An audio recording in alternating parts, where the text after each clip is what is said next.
रात का सन्नाटा था। राज्य के खजाने में सब कुछ सुरक्षित लग रहा था, लेकिन धीरे धीरे एक अजीब बात सामने आने लगी। खजाने से थोड़ा थोड़ा सोना गायब होने लगा। राजा ने तुरंत सैनिकों को आदेश दिया कि खजाने के हर कोने पर कड़ी निगरानी रखी जाए। रात के अंधेरे में सैनिक चुपचाप पहरा देते रहे, लेकिन अजीब बात यह थी कि हर बार जैसे ही चोर सामने आता, वो अचानक गायब हो जाता और सैनिक हाथ पर हाथ धरे रह जाते। राजमहल में चिंता का माहौल बन गया था। कौन है यह रहस्यमयी चोर? कोई नहीं जान पाया। कुछ दिनों बाद राज्य में एक रहस्यमयी यात्री आया। लंबा चोगा पहने उसका चेहरा आधा छिपा हुआ था। उसकी चाल में और आंखों में एक अजीब आत्मविश्वास था। सभी लोग उसे देखकर हैरान थे और यही यात्री आने वाला था सबसे बड़ा ट्विस्ट लेकर। अर्जुन दरबार में खड़ा हुआ और साहस के साथ बोला, महाराज, मैं उस चोर को पकड़ सकता हूं। दरबार में एक पल के लिए सन्नाटा छा गया। फिर लोग हंसने लगे, सोचते हुए कि यह तो सिर्फ एक आम यात्री है।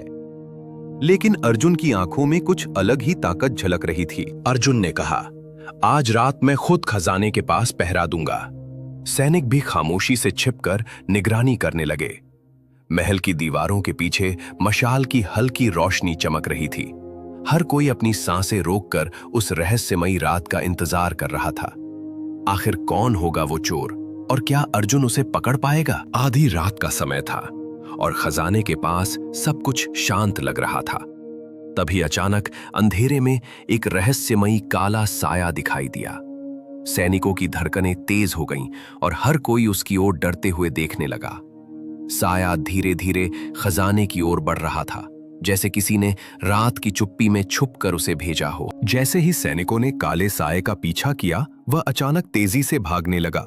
दीवारों और गलियारों में अचानक गायब हो रहा था। सैनिक दौड़ते हुए उसे पकड़ने की कोशिश कर रहे थे, लेकिन हर कदम पर साया कुछ और आगे निकल जाता। आखिरकार सैनिकों ने उसे पकड़ ही लिया। सैनिकों ने धीरे धीरे चोर का चेहरा खोला और पूरा दरबार हैरान रह गया, क्योंकि वो कोई आम चोर नहीं था। वो तो राजा का अपना मंत्री था।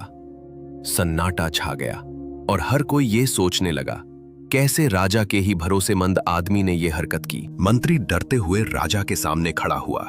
उसकी आंखों में आंसू थे और हाथ कांप रहे थे। महाराज, मैं मजबूर था, उसने फुसफुसाया। मैंने सोना नहीं चुराया, मैं तो किसी और के कहने पर यह सब कर रहा था। दरबार में सन्नाटा छा गया। जांच शुरू हुई और धीरे धीरे सच सामने आने लगा।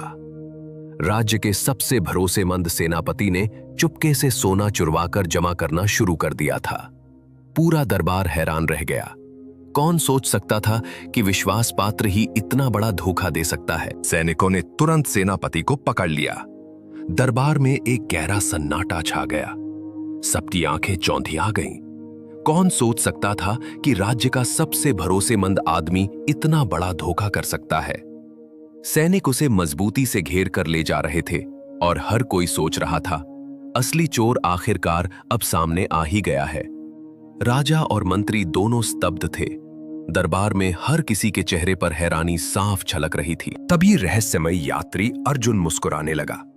धीरे धीरे उसने अपने चेहरे से नकली दाढ़ी उतार दी।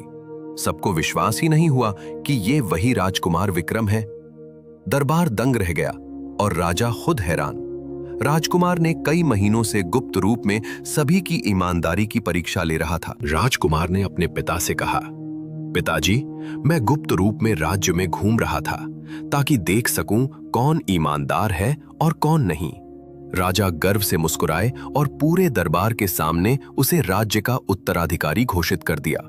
सच्चाई हमेशा सामने आती है। इस कहानी से हमें यही सीख मिलती है, सच्चाई चाहे जितनी भी छिप जाए, लेकिन एक दिन जरूर सामने आ जाती है।